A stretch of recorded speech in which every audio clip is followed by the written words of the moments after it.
Coming up, the Brooklyn Nets have veteran talent on the roster and projected large cap space ahead in future seasons. So, what are the contracts around the NBA that could certainly represent value in the short and long term for Brooklyn? We dive in coming up next.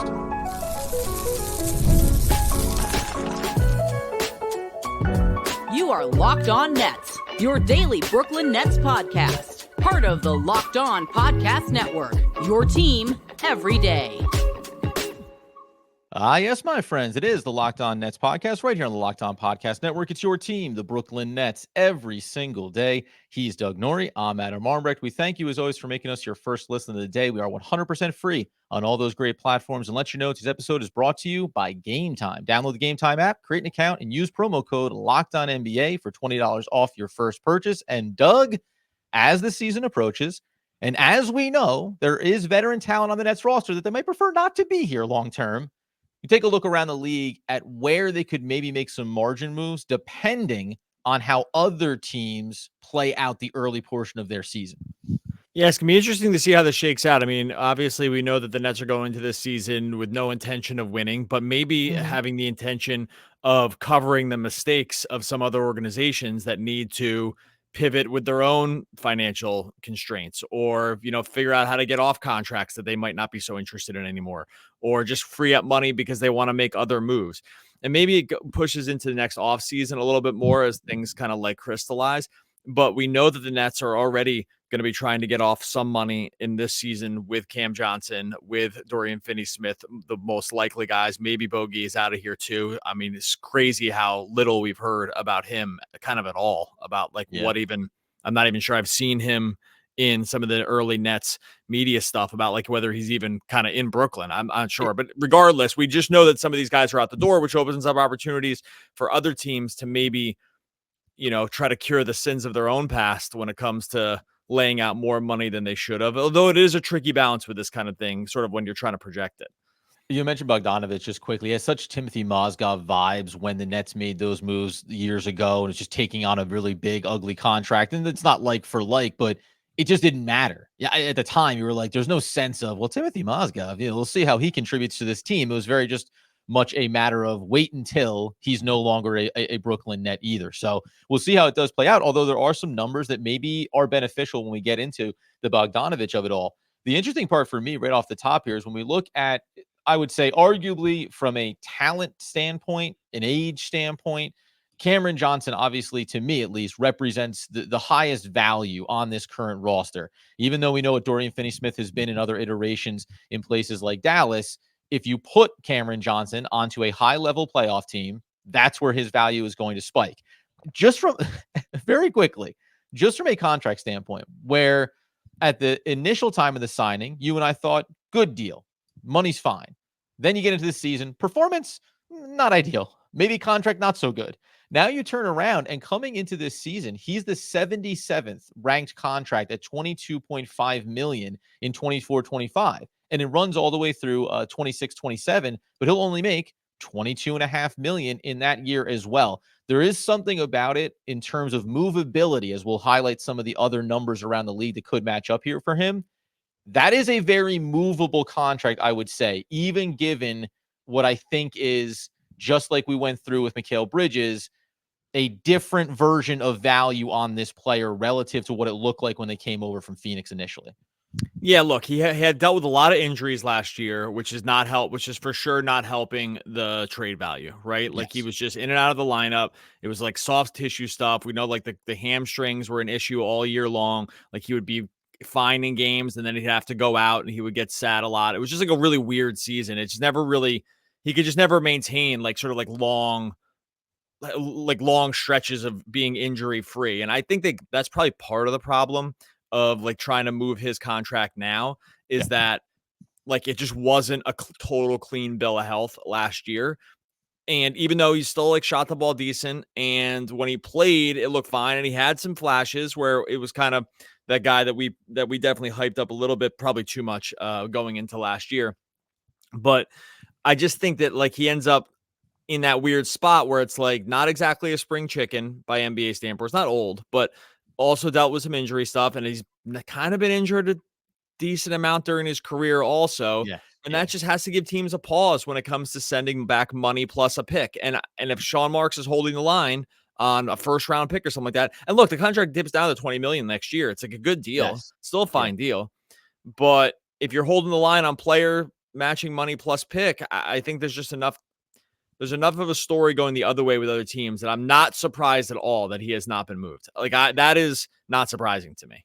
No, and what is funny about it is the number itself is favorable for the contract over the next 3 seasons. The injury concerns, though, are probably what then hold people back. It's, well, if you told me I get 60 games out of him a year, I would take that over the next 3 seasons at that price point. If you tell me that he has some of these issues that maybe keep him out of the lineup, especially if we think about him as where does he match up with numbers-wise for other teams, and then can he be a contributor? If you're going to rely on him for role X on a team, it could make it a little bit different. But what I will say is we start to get into, so first and foremost, from a net standpoint, if you're talking about sending out his contract, the way I tried to look at this for any of these players is who are guys that are making more money? Because it has to be the scenario where another team, no matter what their agenda is going to be getting more cap space, regardless if it's $5 or $5 million.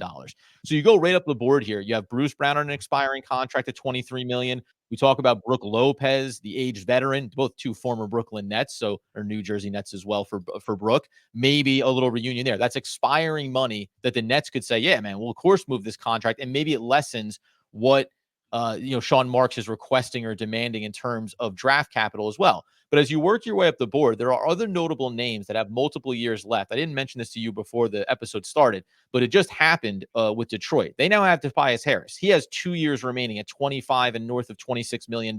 Is that going to be a perfect fit? What happens this year in Detroit in their reshaped roster? I think that that's worth noting as well. You have Simons out there in Portland, 25.8, $27.6 million, 2 years remaining. John Collins, what does that look like there?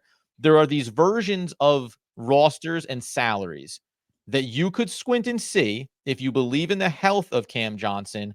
Oh, the longer term, 1 more year of value at a lower number and getting off of guys that maybe we see things not working out for us right now in this season is worth it. And from a Brooklyn standpoint, well, now we just bring down not 3 years. Now we're 2 years away from clearing off more cap space on our roster and still occupying a cap figure in the short term, which they're going to need to do anyway. I think a hard story to sell from a team that's trading for Cam Johnson is trading away like viable NBA players. And almost everyone you name there is trading away viable NBA players for another viable NBA player who with a injury history is just like a little weird. Now, if you want to get up because you're going to like lose the guy for nothing or something like that, and you're looking to and I'm assuming you're putting these guys out there because it's like, oh, they're going to expire. Let's get Cam Johnson on the books for another 2 years. And we'll know we have a player and we don't have to go head out to free agency to go find that guy. I think there is a story to tell. I would not put all those guys that you mentioned in the same category. Anthony Simons, I think is like more like a long-term piece for Portland. Most likely Bruce Brown's like a high playoff caliber guy who I still could see most teams talking themselves into at some point if they really needed sort of like that jack of all trades, Swiss Army knife kind of guy to come in. The Brook Lopez one I think is interesting, actually, because that's the one I circled first on this list in terms of age, contract, and state of the team. Maybe it's like maybe he's not part of the long-term future. They could desperately use shooting around Giannis and Dame, right? Like they could use some more wing help. That team could, and they just might know that the writing's on the wall with Brook Lopez going forward, like for the things you mentioned, age and everything else. That one is interesting to me for like a 1-to-1, maybe just like me for you out the door, and they are able to lock up some like wing help and like try to maybe keep Giannis happy around like real NBA players coming in the door. I could see that one. That one among all the other guys, mostly because the other ones, like even the John Collins, and I can't remember who else you mentioned there, but it doesn't matter because most of them fit the same thing. It's like still kind of on the younger side. Harris, like and Tobias Harris, I think like he sticks because they brought him in this year and they're just going to try to like boost up Cade a little bit. And I don't think they're going to end up trading him. But the Brolo one is interesting because I think it actually checks some decent boxes, unless I'm missing something from a functional sort of logistics standpoint, which we might be. That one I think is interesting because you can kind of tell the story of, Milwaukee wouldn't have a center, but it's like, yeah, but let's play Giannis at center then. And we're not gonna be able to go out and get another stretch 5. then maybe we just try to put some shooting around them. I find that one to be interesting. And coming up here in a second, we're going to get into Dorian Finney-Smith, but I have a few more names in and around as you go from the Cameron Johnson cap hit down towards the Dorian Finney-Smith number, and also a key note for any trading team, including someone like the Milwaukee Bucks, when it comes to those aprons and how they restrict the availability for NBA teams to make moves. We'll get into that coming up here in just one moment. All right, before we get into that, I'll tell you about our friends over at FanDuel. Look, we talk about FanDuel all the time. It's America's #1 sportsbook. Got something a little different for you today. We've been talking about it now through September 22nd. Just a few more days to get on this, so you want to just act fast here. All FanDuel customers give out $5 and get a 3-week free trial of NFL Sunday Ticket from YouTube and YouTube TV. That's a YouTube TV base plan. You're going to be able to watch every single regular season Sunday afternoon out-of-market game. That's key when it comes to the NFL. All you need is a Google account, a current form of payment. We got that, and cancel at any time. So no worries there. Get the YouTube TV base plan. You're going to get the NFL Sunday Ticket. You're going to combine it with FanDuel. It's got bets for every single thing under the sun over there on America's #1 sportsbook.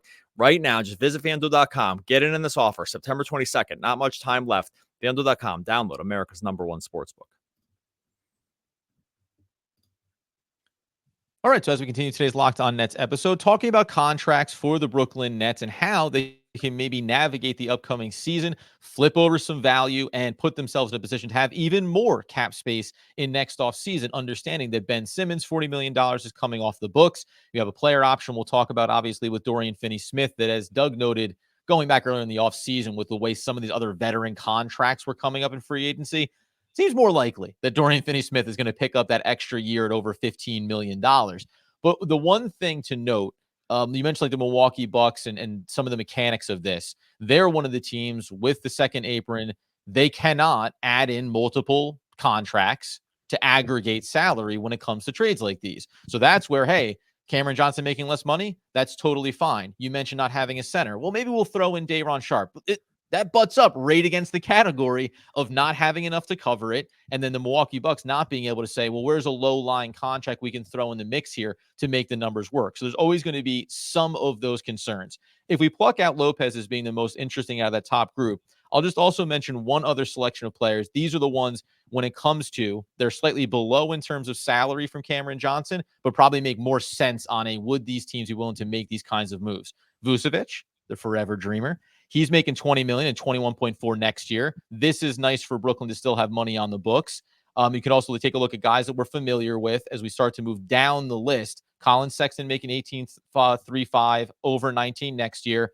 And then even Duncan Robinson could maybe fall into this mix here, making just over 19 million the next 2 seasons. Names like that I think are interesting too, depending on the rosters you look there, Cleveland, Miami, and saying, are they trying to continue to win? If you're in Cleveland, they made a commitment, at least in the short term. Is Miami going to blow things up? Would Cameron Johnson make more sense there for them than Duncan Robinson?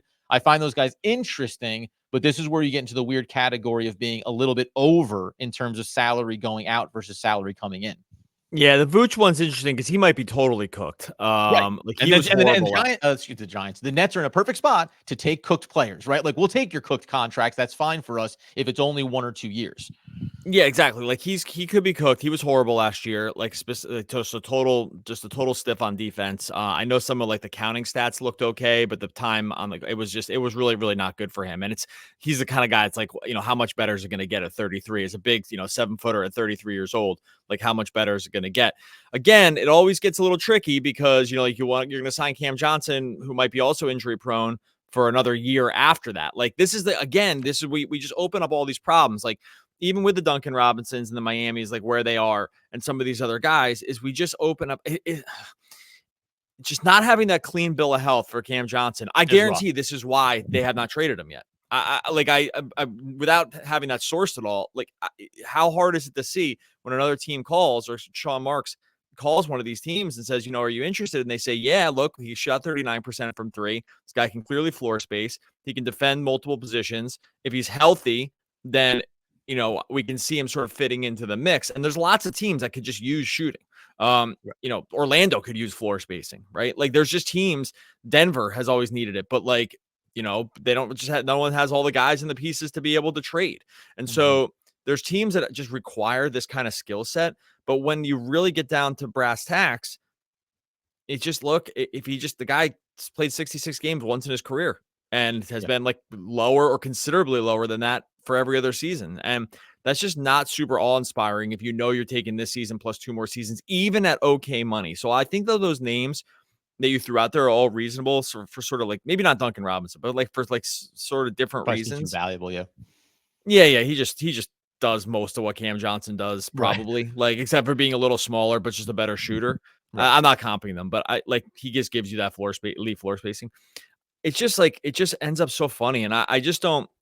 Again, what will probably happen here is that we're gonna go into the season, and one of these teams that we're just not totally expecting is gonna have the sort of the wheels fall off, and I think Milwaukee's a decent candidate to have that happen, actually, but the just because they have no parachute here. Like, if anything happens to these guys, they got nothing on the bench. And so anyway, long rambling idea here to sum up is that I just, as we've been saying for months, is that this Cam Johnson thing is just so tricky, but I know this is what the blocker is about why he's still on the team, because it's just tricky for everybody involved. Ball, by the way, making $21.35 million. Speaking of injury-prone players, would certainly be an option on an expiring deal, but they may just as well like getting that money off the books. There's a lot of names. Yeah, they're gonna want, and you know what? They're gonna want to get that off and be done, and not even potentially introduce another player that could have injury history. Like, I think, to your point, teams that have gone through that experience with injury-prone players are probably even more adverse to bring on a guy even at a lower level of injury risk, but saying, we've already done this. Setting an expectation for what a player is going to be for us and then not getting that return is a real problem in terms of making a commitment, especially the state of where that roster is going to be and what they're probably going to do over this season with Vucevic and others. As we start to turn our attention over to the Dorian Finney-Smith of it, who comes in with 113th ranked salary coming into the upcoming NBA season, this is where I think it's fascinating, because, again, if you try to look up the board, one name that I'll throw out here that I didn't include because he's lower in salary than Cam Johnson, and these aren't one-to-ones when we talk about these fits, it's just about the money. I will throw out, when you said wheels falling off, if the Indiana Pacers, who seem like a team that are kind of riding the wave up, but when you look at the East, you can't guarantee that they're going to be a team that gets in that upper echelon. Myles Turner, to me, would be a name to watch on an expiring contract here too. What is their intention with him when it comes to the upcoming offseason, a potential another contract for him? I put him in the Dorian Finney-Smith category because player option, making over $15 million next year. Well, if I can at least get a veteran experienced player who doesn't have injury histories like Cam Johnson does, I think if you're the Pacers and you project you're going to lose Turner, and if this season isn't going the way you want it, then that would be an interesting one to look at, because you're talking about trying to get future value when you realize that this iteration is going to need some tweaking with Pascal Siakam, you gave the contract to, and others.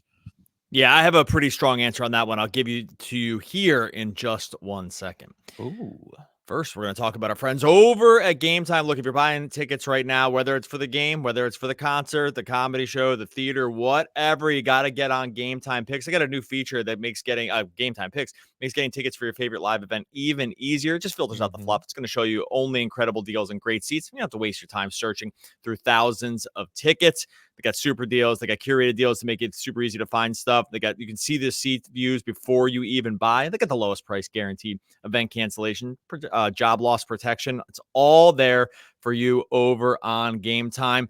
Look, it's totally covered. It's going to be a flexible customer experience. This is what you want. You want to have fun. You want to be able to see what you're going to see when you sit down, and you just want to be able to enjoy, like I said, the game, the concert, the theater experience, whatever. Gametime's got you covered. Download the Gametime app, create an account. Use the code LOCKEDONNBA. You're going to get $20 off your first purchase. Terms apply. Create an account. Redeem that code LOCKEDONNBA for $20 off. Download Gametime today. What time is it? Gametime. All right, so as we wrap up today's Locked On Nets episode, talking about contracts, talking about movable assets, and how we can go here, before we get into a more, I think, reasonable list of names that we could get into here, the Myles Turner piece, I'm assuming you're going to say that the Pacers are pot committed on this and Turner's not going anywhere. Even if they weren't, they would get a haul. Like, he would fit into like any teams, like any playoff team would be interested there. So I think that, like, that's just a talent standpoint. That's where I would stop. I know we're just kind of going through some of these expirings, and it is important and instructive to go through it. But he's above everyone else on that list that I think you gave, just because he can play real high end playoff minutes. He can stretch the floor. He can shot block with the best of them. Like, he's a guy that fits nearly any setup, right? And so I would like, he doesn't really qualify for me because I think and I think he'll be back in Indiana. Although it's interesting that they haven't extended him at this point, but or re-signed him. But in general, and they might have I don't know how much they screwed themselves with these Nemhart and TJ contracts either, but just in terms of having the flexibility to be able to go forward. Overall, though, I would not put him on that list above, just because I think he would have at 28 insane value elsewhere that would not end up on like a tanking team. Honestly, not relevant, but go listen to Locked On Pacers, because I'm sure that you could hear Tony East talking about this, of how you can create value for your franchise going forward. If it's not going to be Myles Turner in Indiana, well, we can replenish some of our draft capital and get ourselves set up for going forward, as we talk about a lot with the Brooklyn Nets. Other names, better names maybe to mention here, when it comes to the contract. Again, guys that are making over what Dorian Finney-Smith is making. Listen, we talked about the Pistons before with Tobias Harris. I think it's a little bit different when you think about a Tim Hardaway Jr. I don't think that's the same type of value or player that they're looking to hold on to or means a ton to them. That's an interesting name. Just over 16 million expiring contract. This might be akin to Dorian Finney-Smith. You want to throw, a pick our way, and you get that veteran experienced player that maybe just helps give you additional depth. I don't mind looking at that. Karis LeVert, we've mentioned his name before in Cleveland, expiring 16.6. Here's a fun one. After I mentioned D'Angelo Russell also expiring, but maybe he has more value still to a roster. He picked up the player option. They didn't extend him yet. Yusuf Nurkic. I think that that's a noteworthy name too, even though his form and function has ebbed and flowed since Portland and going to Phoenix. Same thing, has 2 years left, 18.1 and 19.3. So the money would come down for Phoenix.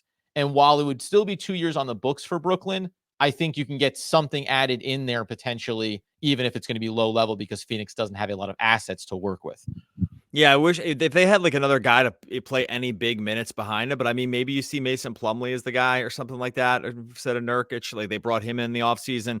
I'm not exactly sure like what they've reformulated that roster. As a team that's in this like death tax part of the salary structure, they have to be probably incentivized to get off money whenever possible. And if you could get off a year early, but the thing is, like, DFS is going to pick up that player option almost for sure. So it's like, how much money do you really save? Right. And so I think that like they'd be more inclined to take an expiring for him because they would just get off the money. But if we think DFS is just going to pick up the player option, then like, what are they really getting? What are they really getting away with? I'm not sure. And one of the interesting, just a footnote about the roster, we said this about Day'Ron Sharpe. What is his role? Do the Nets believe in him? He's going to be extension eligible. That, like Phoenix or any situation like that, when you have DFS and a team says, well, we're going to lose a big, someone in the front court, having someone that isn't making a lot of money and does one thing at an elite level, rebound, that would be interesting too, to throw him into a conversation, because it doesn't move the money needle a lot, but it does move the value of a package overall in those instances. I think just what all this highlights really is that the Nets, and this has just been something that we've really hammered all offseason, is that while they're in a very good spot, this continues to be not surprising that these guys are still on. Because look, we've gone through every team, not just in this episode. We've gone, believe me, no one has spent more time on the trade thing looking at different trades for guys like Cam Johnson and for Dorian Finney-Smith. Between our own just research on it and just trying to find good matches, combined with just like for a while, just the insane amount of trades I'd be thrown out on social media to like look at and be like, hey, does this work? Which none of them did, by the way, in my estimation. No one ever presented something to me that I was like, oh yeah, I think I don't know why the other team would do it. Right? That was always my reaction. It's like, classic. These are really good for Brooklyn. What do we think? Yeah, like shocking when fans of the team throw out deals that only look good for their team. That's a time-honored tradition. But we've seen this kind of just dissected every single different way between, again, the way we've thought about it or the way we've just been presented over the course of many months. And what comes out is that there just aren't many of these deals available. The contracts are just a little weird. The players are just a little like not healthy enough or young enough. The contracts go on maybe like 1 year too long, right? And it just and for what the Nets maybe want back, it just doesn't really, a lot of it makes sense. If you're just looking at expiring deals like Tim Hardaway Jr., and the Pistons are willing to eat the $15 million for DFS next year, okay, Right. I can see it. It's not going to get any Nets fans excited. Yes. Right. But like, no one's going to go jump for joy about this. It's like, oh, we just did that and didn't get a pick back or got a second rounder or something, late second rounder. Okay. I know no one's going to get like too excited about that, but this is the reality of the situation. So just having seen this play out and trying desperately to find something that like made sense for the other team that's doing it, it's just not a lot of these things are present. Like they're just not really out there.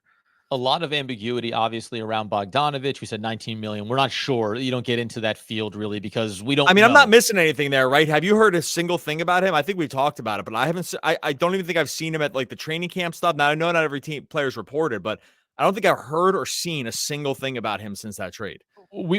I think we've seen this around the NBA over the years. Again, we can end up being wrong. Either one of two things. He's just going to be here, and maybe the health is a concern, so you're not talking about him. Or it was understood when he came in via the trade that you're not going to be here when the season starts potentially, right? So usually when things are that quiet, I think it just comes down to what decisions are we making? Are we talking about a buyout? Like, what is it going to look like? And that may come down to, in that instance, which we can talk about over the course of the summer. Well, it's the fall now, but as the season approaches, roster spots. And if the Brooklyn Nets, who aren't in a win now mode and the money is occupying, you want to look at a younger player, if guys perform well and are deserving of a spot, then I think you get back to. But no, I have not to this point heard anything about him. Obviously, we didn't talk about Dennis Schroeder either. Mostly because he's another weird guy. We can talk about another episode where like he always seems to offer value, but he doesn't seem to be valued around the league where teams are willing to make a move for him. Maybe that happens. But I think that's another discussion that we can have, obviously. And yes, go listen to our episode yesterday, 100% healthy Ben Simmons. There's not a lot of options out there for shedding $40 million. And we discussed even that part of it at length. So go check out that episode as well. But it makes for he might be the most tradable. He might be the most tradable guy at 13. Schroeder at 13 million on an expiring, like for like a backup. It's like backup point guard money. And like there's like he might be the guy that fetches them actually something, a deadline from a team that just really needs a backup point guard or like a stopgap point guard solution. Can I throw out a tease here? Because this is real time thinking here. We mentioned Brook Lopez earlier, 23 million, but we also have noted a guy like Chris Middleton over the course of this season and what's going to happen there, whatever that's going to look like. But it was hard to find things that combined to get to his number and made the right value. 31.6 million and 34 next year. A Cameron Johnson and Schroeder combination of salaries is actually one instance where you could do something like that and start to maybe make a shift, or changeover in that roster, getting younger and getting multiple pieces back. It's one aspect of this that's really hard to thread the needle on. But to your point, Schroeder's salary makes that a little bit more viable than it is for other instances. Big note is that the Nets don't have all that cap space right now to take on more money. It has to be, matched up here so it can be eaten at a larger figure next season. Buddy, we did it. Do we find a trade? Well, debatable. No. Do we find anything even close? Not really. No. Piqued your interest about Brook Lopez. Had that for us, didn't we? Yeah. Do we take this time to come out with any real tangible way for the Nets to get anything back for these guys? Absolutely not. But guess what? We're back here tomorrow talking more Brooklyn Nets stuff because that's what we're doing all offseason. 5 days a week. We're going to throw out all the scenarios. That'll probably never happen. That's okay. That's what you want to hear. This is what we love talking about. We love this. We love going through this every which way but loose. And sometimes you get $1.5 million picks back from Mikal Bridges, and sometimes you end up eating the salary. Hey, look, this is the NBA. This is where you end up going. I hope Sean Marks is enjoying his summer vacation. Make sure you subscribe wherever you listen to podcasts, wherever you listen to watch over on YouTube. Subscribe to Locked On Nets. Let's get us to 8,000 subscribers that are on YouTube. Lord knows Sean Marks isn't concerned about the content production for our podcast, but the greatest wealth is to live content with little, and that is Plato. Oh, Plato. Mm-hmm. R.I.P. One of the all-time great poets. We'll be back again tomorrow talking more Brooklyn Nets basketball.